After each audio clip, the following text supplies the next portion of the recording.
अभी हम बात कर रहे हैं होलिकाओं के करता धरता विवेक प्रबोधनी गोयल भाई से, जिनको मिल रहे हैं सारे बात करेंगे आंटी जी से।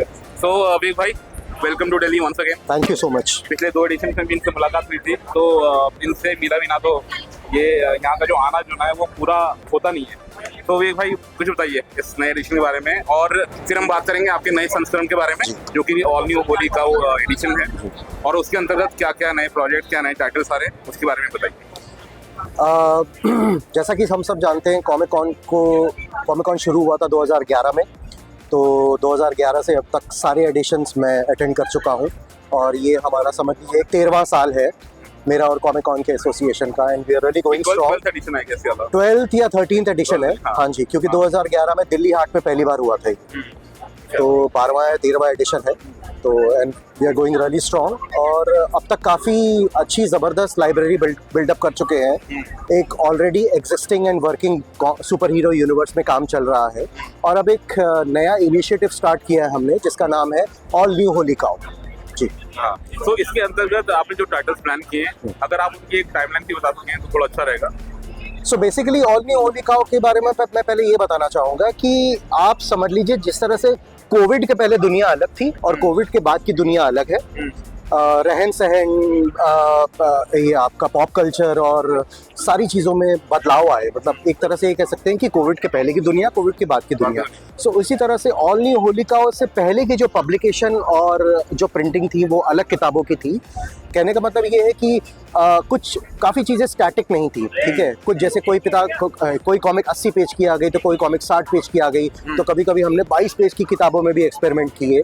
ऑल न्यू होलिकाओ जो इनिशिएटिव है, इसके अंतर्गत चीज़ें स्टैटिक हो रही हैं, चीज़ों को बड़ा अच्छा प्लेटफॉर्म मिल रहा है। आप स्टैंडर्डाइज कर रहे हो फॉर्मेट को भी? स्टैंडर्डाइज कर रहे हैं फॉर्मेट को। अब जो है हमारा 48 पेजेस का फॉर्मेट है, जिसे हम आजीवन कंटिन्यू रखेंगे, और चीज़ें बेहतर प्लानिंग से हो रही हैं। जैसा कि मेरा कहने का मतलब है कि अभी हमने हैदराबाद में ये लास्ट असुरान वॉल्यूम 3 का पार्ट 1 रिलीज़ किया था, वोम का। अब जब मैं इस समय आपसे वोम 1 के बारे में बात कर रहा हूँ, तो वोम 3 का आर्टवर्क इस समय चल रहा है। यानी कि काफ़ी आगे की प्लानिंग हो चुकी है और एग्जीक्यूशन भी चल रहा है। अब किताबों में किसी भी तरह का डिले देखने को नहीं मिलेगा। जो एग्जिस्टिंग सुपर हीरोज़ हैं, उनकी आगे की और कहानियाँ हम प्लान कर रहे हैं, और काफ़ी नए सुपर हीरोज़ को भी लॉन्च कर रहे हैं। तो कहने का तात्पर्य ये है कि अगर कोई ऑल न्यू होलिकाओ में घुस रहा है, तो उसे अब तक की सारी प्रकाशित कॉमिक बुक्स पढ़ने की जरूरत नहीं है। अगर आप ऑल न्यू होलिकाओ से स्टार्ट कर रहे हैं, that's like a good starting point for people who are joining us now. Okay, great जी। हाँ, क्योंकि ये काफी कंसर्न रहता है, कई जो नए लोग हैं उनको समझ नहीं आता कि अगर हम पीछे कुछ मिस आउट करें तो बैकग्राउंड मिस हो गया, तो वो कुछ रेफरेंस पॉइंट मिस ना करें। जैसे अमेरिकन कॉमिक्स में कहा जाता है कि एक गोल्डन एज थी, एक सिल्वर एज थी। हाँ। और ठीक है, और कंपनीज भी अपने आप को रीबूट करते रहते हैं, बिकॉज अगर आप ये नहीं करोगे तो या तो आपके पास कोई नया कस्टमर आया, आप उसको 50 कॉमिक पढ़नी पड़ेंगी नई चीज़ को समझने के लिए। उसी चीज़ को अवॉइड करने के लिए, कंटिन्यूटी अभी भी है, लेकिन उस चीज़ को अवॉइड करने के लिए हमने काफ़ी नए टाइटल्स भी लॉन्च किए हैं। जैसे कि होलिकाओं की फर्स्ट फीमेल सुपर हीरो है दहक। सो दहक को पढ़ने के लिए आपको होलिकाओं की पूर्व प्रकाशित 50 किताबें पढ़ने की कोई ज़रूरत नहीं है। आप यहाँ से भी स्टार्ट कर सकते हैं। असुरान की कहानी आप वोम से भी स्टार्ट कर सकते हैं।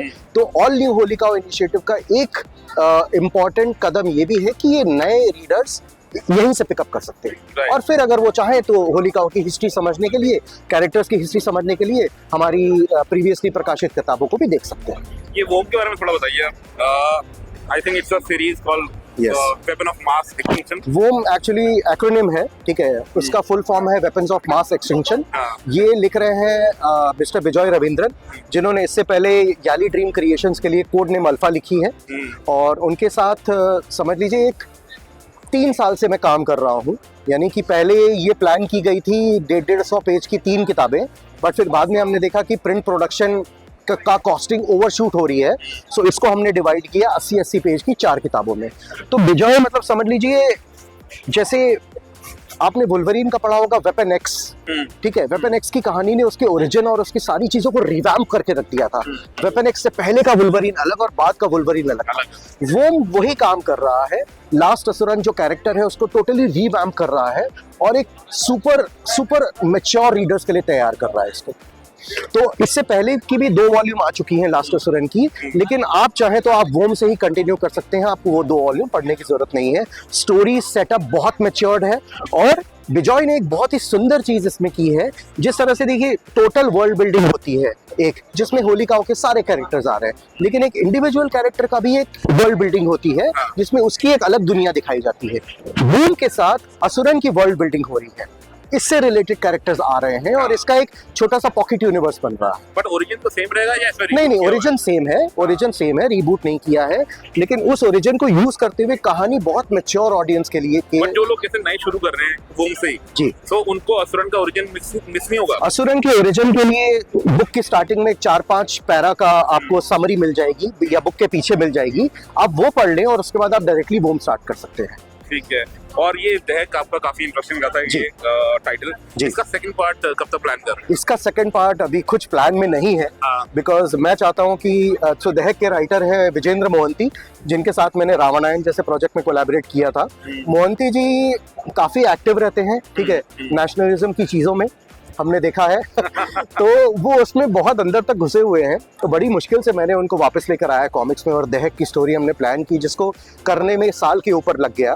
तो अभी ऐसा है कि वो इतने व्यस्त हैं कि अभी वॉल्यूम 2 का कुछ प्लान चल नहीं पा रहा है, और ये हमारे दिमाग में ऑलरेडी ये चीज थी, इसीलिए मैंने दहक वॉल्यूम 1 इस तरह से लिखवाई कि पूरी स्टोरी को क्लोजर मिल जाता है, कुछ भी बाकी नहीं रहा आगे के लिए, क्योंकि मुझे पता था कि उनकी तरफ से नेक्स्ट वॉल्यूम में डिले होगा। अब नेक्स्ट वॉल्यूम कब आएगी ये तो अल्लाह ही मालिक है, तो इसलिए जब तक इसकी वॉल्यूम 2 नहीं आती हम और भी दूसरे हमारे जो बच्चे हैं हम उन पे काम कर रहे हैं। और एक सबसे बड़ी अच्छी बात ये हुई है अभी रिसेंटली काफी एक्सपैंड किया जा रहा है इस कॉमिक कॉन प्रॉपर्टी को। तो लास्ट ईयर हमने देखा 5 शहरों में गए थे, जो कि उससे पहले 3 शहरों तक लिमिटेड था, और अब आने वाले साल में मतलब ये नहीं करंटली तो अभी 8 सिटीज में हो रहा है जी, राइट जी। तो और उसके आने वाले साल में मतलब बढ़कर कुछ और शहर कवर होंगे।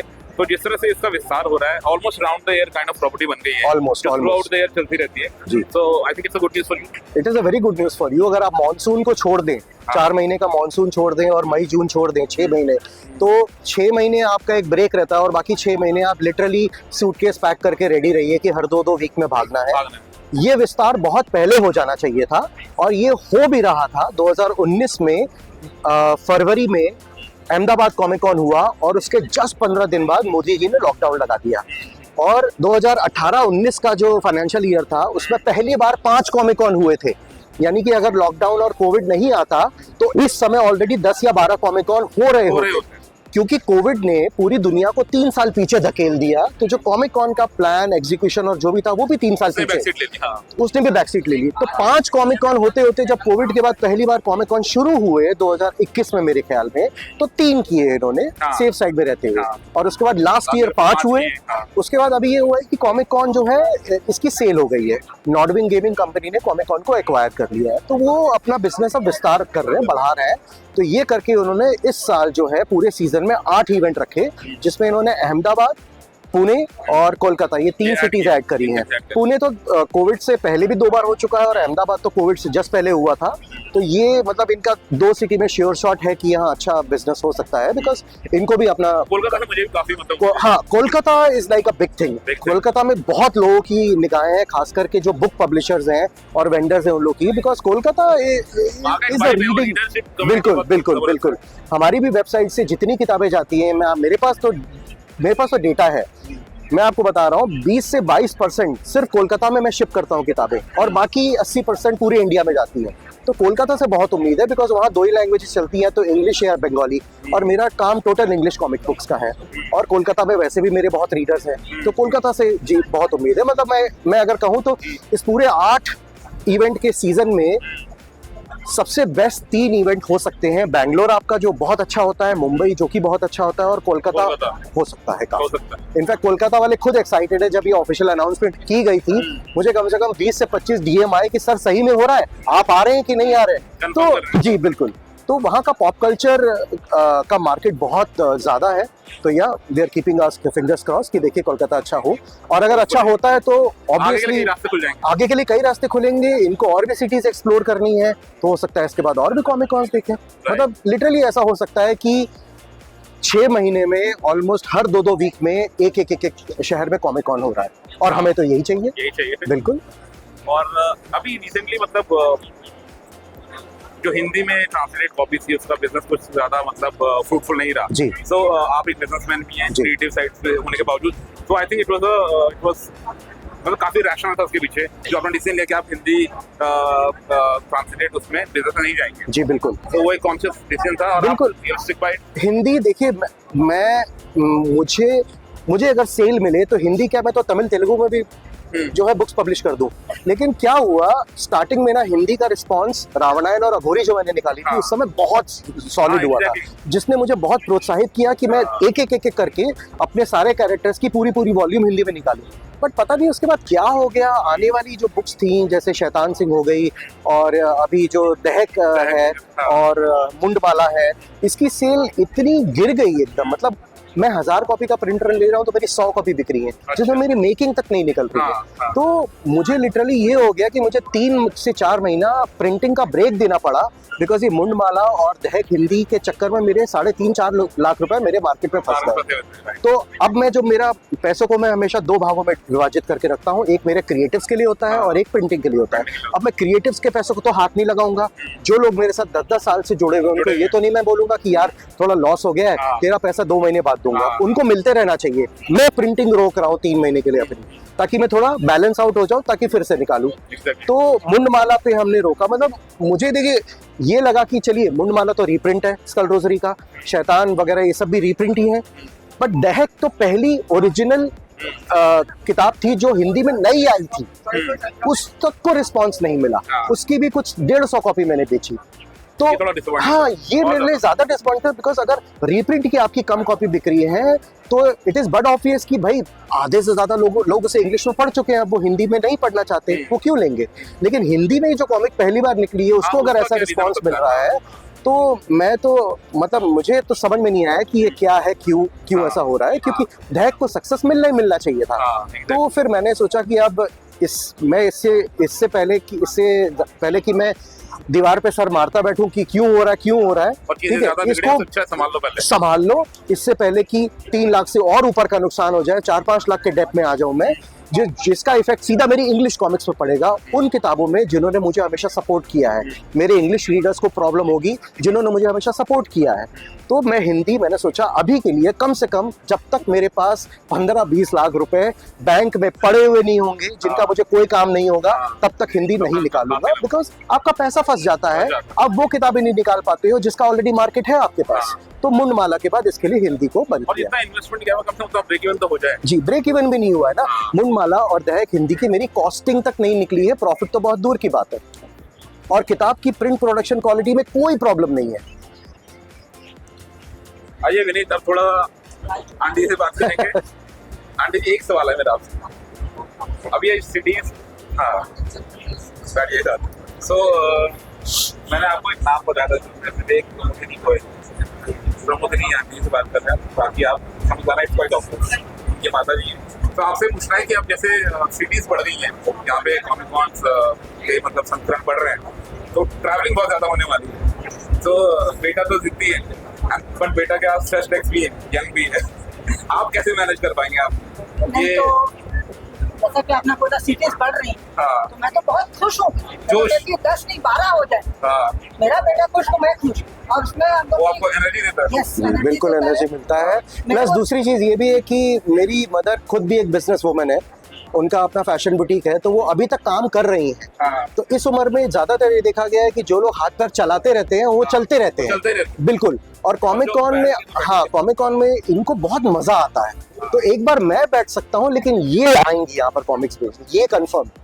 तो आपका स्पॉट कंफर्म है यहाँ पे, दूसरी चेयर वाला एब्सेंट हो सकता है। बिल्कुल नहीं, ठीक है। आंटी जी, कुछ भी आप शेयर करना चाहती हैं तो कुछ भी कॉमिक्स मैं यही चाहती हूँ कि जो रीडर्स हमारे कॉमिक्स, वो हमारी होलिका कंपनी की किताबें ज्यादा से ज्यादा खरीदें, ज्यादा से ज्यादा सपोर्ट दें, ताकि हम लोग और अच्छा कंटेंट निकाल सकें। एक नॉर्दर्न इंडिया जो हिंदी बेल्ट वाले लोग हैं, उनको आप एक मैसेज जरूर देंगे, क्योंकि अगर हिंदी में वो प्रोत्साहन नहीं देंगे, हिंदी में अगर कोई चीज छप रही है, इतनी अच्छी कॉमिक बुक है, इसकी आप स्टोरी लाइन देखेंगे तो मतलब हमारे रिलीजियस स्क्रिप्चर से ही मतलब ओरिजिनेट होगी। ज्यादा से ज्यादा पढ़ेंगे, ज्यादा से ज्यादा पढ़े, तो कैसे मतलब जैसा नॉर्थ के लोगों ने बोला हिंदी में निकालिए। हाँ हाँ तो हमने उनकी जो जरूरत थी उसको पूरा किया, हिंदी में निकाला। बट मैं अब ये चाहती हूँ कि वो लोग जो हिंदी रीडर्स है वो ज़्यादा से ज़्यादा कोशिश करें पढ़ने की, और ज़्यादा से ज़्यादा अपना दूसरों को भी बोले हिंदी की किताबें वो पढ़ें। तो आपका सहयोग रहेगा तो हम लोग आगे बढ़ेंगे। मैं तो कह रहा हूँ ये जल्दी काम जितना जल्दी हो सके उतना बढ़िया है कि Yes. ताकि आप दोबारा फिर हिंदी को एग्जैक्टली handle करो। जैसा कि मैंने कहा, मुझे लैंग्वेज से तो कोई प्रॉब्लम ही नहीं है मेरी। तो अगर हिंदी, नहीं, ये सारा हाँ जी, commercial aspect है। बिल्कुल कमर्शियल एस्पेक्ट है सर। Completely business है। अगर फाइनेंसिंग फंडिंग अलाउ नहीं कर रही है तो मैं तो इंग्लिश भी नहीं निकाल सकता, हिंदी तो बहुत दूर की बात है। और हिंदी में तो मैं सबसे आपको बताऊं, एक इंग्लिश की ये जो दहक है, ठीक है, आप समझ लीजिए 60-65 पेज की किताब है, इसकी प्रिंटिंग में तो 1 लाख रुपए लगता है बस, बाकी मेकिंग वेकिंग हो गई।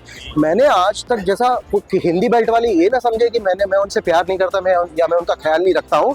ये जितनी हिंदी की जो कलेक्टेड एडिशन है, ये देखिए, ये अघोरी की जो ये मेरी बेस्ट सेलिंग है, अघोरी हिंदी बहुत अच्छी बिकी है, 550 पेज का कंटेंट है, इसकी अकेले की प्रिंटिंग ही 7 लाख की थी। तो मैंने अपनी कंपनी में सबसे ज्यादा पैसा 1000 कॉपीज का मैंने अपनी कंपनी में बड़े बड़े चंक्स तो हिंदी के लिए ही दिए हैं। तो अगर मैं इस मार्केट को सपोर्ट कर रहा हूँ और अच्छी क्वालिटी दे रहा हूँ, लेकिन इस मार्केट से मुझे सपोर्ट नहीं मिलेगा तो नहीं हो पाएगा ना, मुश्किल हो जाती मैं है। एक बात अपने मतलब दर्शकों को साफ साफ बता दूं, देखिए ये दहक इंग्लिश एडिशन है, ये हिंदी वाला है, सेम कॉपी को निकाला, and it's you know it makes absolutely no sense commercially, business wise. अगर आपको कोई मतलब हिंदी संस्करण में आपको ज़्यादा अच्छा रिस्पॉन्स नहीं मिल रहा है तो उसे कंटिन्यू करो। यहाँ पर एक बात बहुत प्रॉब्लम हिंदी से नहीं है या फिर नॉर्थ के स्पेसिफिक लोगों से भी नहीं है, मतलब it is not you know it doesn't help them, business case नहीं बना पाता है। तो इस वजह से हिंदी वाला थोड़ा रोकथाम करेंगे। होपफुली अगर भविष्य में और हिंदी रीडर जुड़ेंगे तो शायद ये हिंदी में फिर से रिप्रिंट होगी। मेरी एक बार हिंदी की वॉल्यूम्स जैसे निकलनी स्टार्ट हो जाती हैं, मेरे पैसे रिकवर होने स्टार्ट हो जाते हैं और एक्स्ट्रा हिंदी के लिए रिकवर हो जाता है तो मैं तो हिंदी वापस से शुरू कर दूंगा। लैंग्वेज की तो कोई दिक्कत है नहीं, मैं तो खुद ही नॉर्थ इंडियन हूँ। एग्जैक्टली नहीं, मैं तो ये नॉर्थ वेस्ट वाला डिवाइड होना ही नहीं देना चाहता, मतलब कहीं से भी कोई कंफ्यूजन वगैरह क्रिएट ना हो। देखिए ये क्रिएटिव तो रहे हैं शुरू से, लेकिन ये एक बिजनेसमैन भी हैं। सो आई थिंक अगर मैं भी इनकी जगह हुआ तो मैं थोड़ा सा अपने कमर्शियल्स को देखूंगा, तो प्रॉफिटेबल चीज़ें होंगी तभी तो आप ग्रोथ भी करोगे। That's it. बाकी थैंक यू वेरी मच हमसे जुड़ने के लिए, और मैं शायद बाकी सिटीज़ में आपको ज्वाइन ना कर पाऊँ, बट इन स्पिरिट आपके साथ हमेशा हूँ।